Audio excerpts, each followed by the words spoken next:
Myself, Ms. Smruthi, Assistant Professor from Department of Cardiovascular Technology, Yenepoya School of Allied Health Science, Yenepoya. So today we'll be discussing about the topic pacemaker problems. So at the end of the session, we'll be able to discuss about the acute and chronic pacemaker complications, understand the different problems and their management, and importance for the management and prognosis of pacemaker malfunction. Common pacemaker problems. These are mechanical, electrical, infectious or physiological issues that occur during or after a pacemaker implantation, leading to device malfunctions or patient symptoms such as dizziness, syncope, palpitations or heart failure. So this can be again classified into acute and chronic complications. First one among them in acute complications is pneumothorax and hemothorax. So it means that accumulation of air and blood in the pleural cavity, which might happen due to accidental puncture of your pleura. So this complication may be asymptomatic and detected only by chest X-rays. The diagnosis should be considered in patient with dyspnea or with pleuritic chest pain after the pacemaker implantation. So a small pneumothorax, it may resolve on its own without any intervention. However, if there is a presence of severe symptoms, a pneumothorax of more than 10% or an expanding or a persistent pneumothorax, often it is necessary for a placement of chest tubes, which can be done by interventions. The next complication is pacemaker pocket hematoma, which is the most common complication of pacemaker implantation, and it is often due to small vessel bleeding inside the pocket. So bleeding may also arise from arterial vessel or retrograde flow of venous blood along the pacemaker leads into the pockets.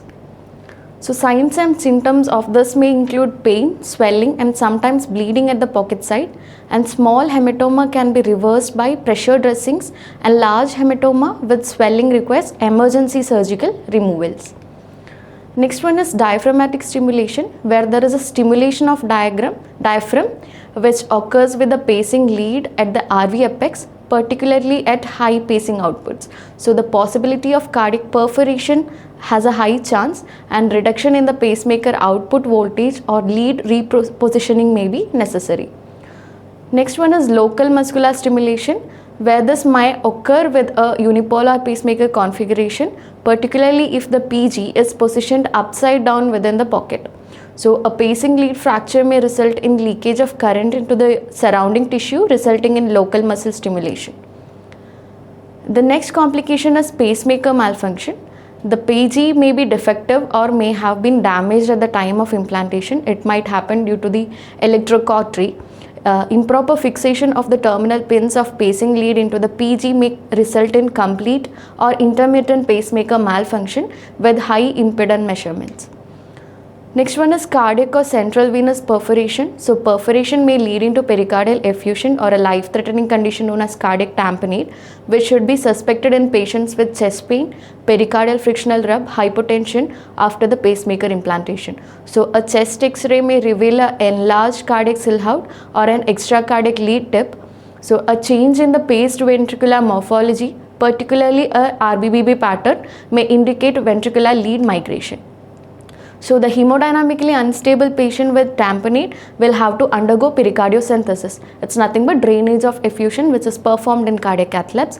So next one is lead dislodgement or damage, where the pacing lead may become dislodged soon after the implantation before the lead has a chance to become more fixed in the place through clotting or fibrosis.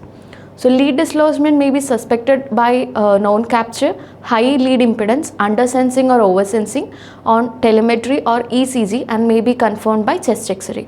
So the lead may be damaged at the time of implantation by forceful handling or excessively tight retention sutures, and integration of a device with a damaged lead may reveal changes in the impedance.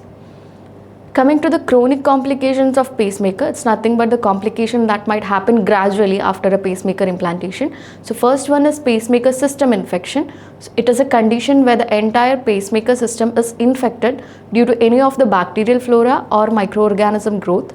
So in severe conditions, the entire system has to be removed surgically, and a high dose antibiotic prophylaxis should be given. So in this case, what we do is we entirely remove the PG, the system, and then implant a newer system there. Coming to the next complication, it is intravascular thrombosis or obstruction, where the vascular complications are common with device therapy. They range from asymptomatic venous occlusion to extremity edema. Initial treatments may include heat and upper extremity elevations. Symptomatic thrombosis of the subclavian or axillary veins may require anticoagulations or systemic thrombolytic therapy, or it can also be treated with balloon dilatations. Coming to pacemaker malfunction, it is a condition in which the pacemaker fails to pace, sense or respond appropriately, resulting in ineffective cardiac rhythm control. It mainly affects the function of a pacemaker. So there are chances like failure to pace, which might be a cause from battery depletion, generator failure, lead connection or oversensing, failure to capture is because of lead displacement or lead fracture. Failure to sense, we have undersensing, where it fails to detect the intrinsic cardiac activity, maybe due to lead displacement, low intrinsic signal or programming errors. Coming to oversensing, where the pacemaker senses non-cardiac signals such as myopotentials and EMIs. Coming to the summary, pacemaker problems include acute and chronic complications. Pacemaker malfunction is also a cause for pacemaker failure to capture, oversensing, undersensing, etc. And pacemaker dysfunction can be caused due to lead problems such as dislodgement, fracture, breakage of insulation. Thank you.